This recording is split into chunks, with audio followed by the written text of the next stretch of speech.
Batugambye nti muwalawo gw'osinga okwagala bali mu nteekateeka za kukola mbaga ne Rick Ewange. Nonsense. Rubbish.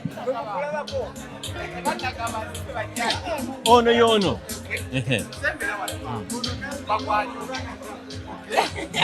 Prima number 21.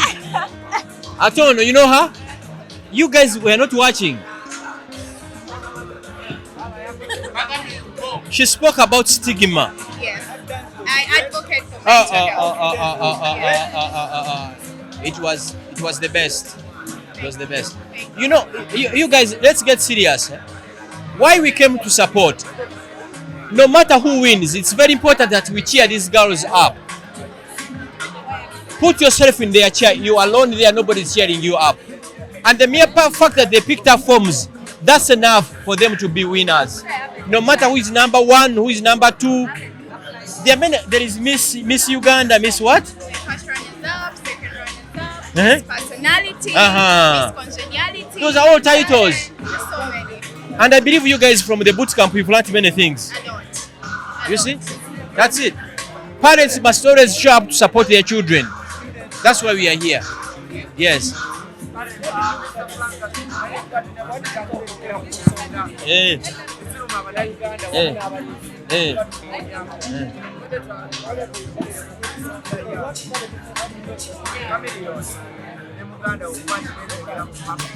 Nze ensonga z'okwenywera Chameleon family yaabwe baganda bange.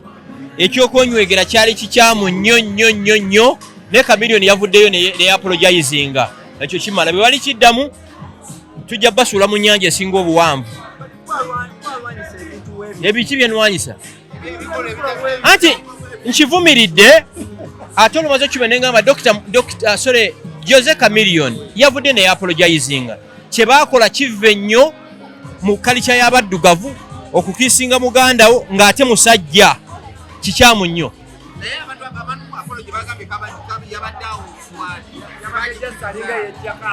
Kati apology mwalajja yasenkwe wamwe kye mwagala mukkiriza apology. Church si bije benenyeza mu Africa tuyina ne bakatonda baffe. Church zaiti zina bakujja ntusaba bakatonda. Okitegeera. Ng'akola ebyo.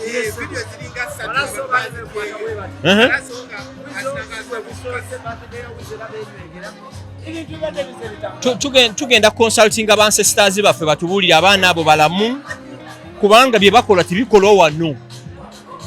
Mu Africa tekikolwa okukwata squeeze muganda wo mulene n'omuwala. Omwana tosobola squeezinga muganda wo muwala atola omulenzi. Kyadde kikyamu nnyo n'ekirungi yavuddeyo neyenenya. Tumuwe second chance. Yes. Abebani. Bayimbi ngani? No, wano mu Uganda muyimbi asinga okuyimba ye Chameleon. Alina weaknesses ng'abantu abalala naye asinga. Uganda's number 1. Bannayuganda baselebratinga nnyo mediocrity. Bannayuganda baselebratinga nnyo ebintu ebibi. Bannayuganda tebaagaliza. Bannayuganda bali baagala show ya Chameleon efulopinge. Typical Uganda ni ayagala kulaba ng'otambuza bigere nga wasuze enjala. Oye munnayuganda gwe baselebratinga. Bannayuganda tebaagala munnayuganda ali bulungi. Yes.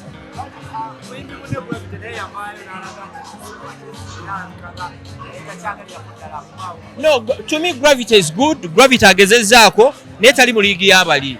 Bali mu liigi endala. No. Gravity agezezzaako is doing well. Nze era mwagala ennyimba ze nzaagala. Naye tali mu liigi y'abali. Liigi y'aba Chameleon ya the big cats. Ya mpologoma. Ya ngo. Ya tiger. Erimu Bobby Wine. Erimu Bebe Cool. Erimu Chameleon. Yes.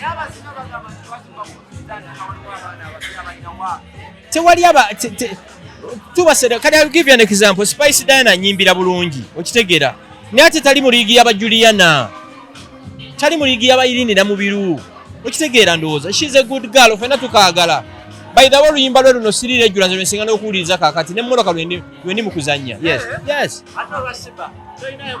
Shiba she's good. Shiba mulungi nnyo naye kati kyengamba oluyimba oluliwo ngabo uli aba Nigeria bya dominate ensi yonna luyimba lwani lwa Spice Diana. Oyo sister wange Shiba tomwogerako buli kayimba gye kali.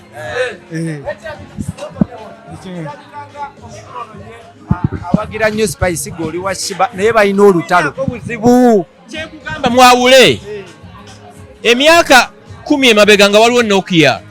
Owulira ne wajja simu endala ne wajja Ericsson. Kati waliwo Samsung ne iPhone. You get it? Shiba muwala mulungi nnyo muyimbi nnyo ne kati omuyimbi gwe nkugamba tya trending akakati aka Spice Diana. Ate nga ne balwana abooluganda bita. Ebikondagana tebikola ki? Tebyatika tugende. Eri loko. Eri loko. Lwendi kakasa nti music industry ya Uganda ekuze nga tukube Nairobi ne tukube Dar es Salaam ne tukube Nigeria ne tukuba US ne tukuba UK ne tukuba Germany bali loko.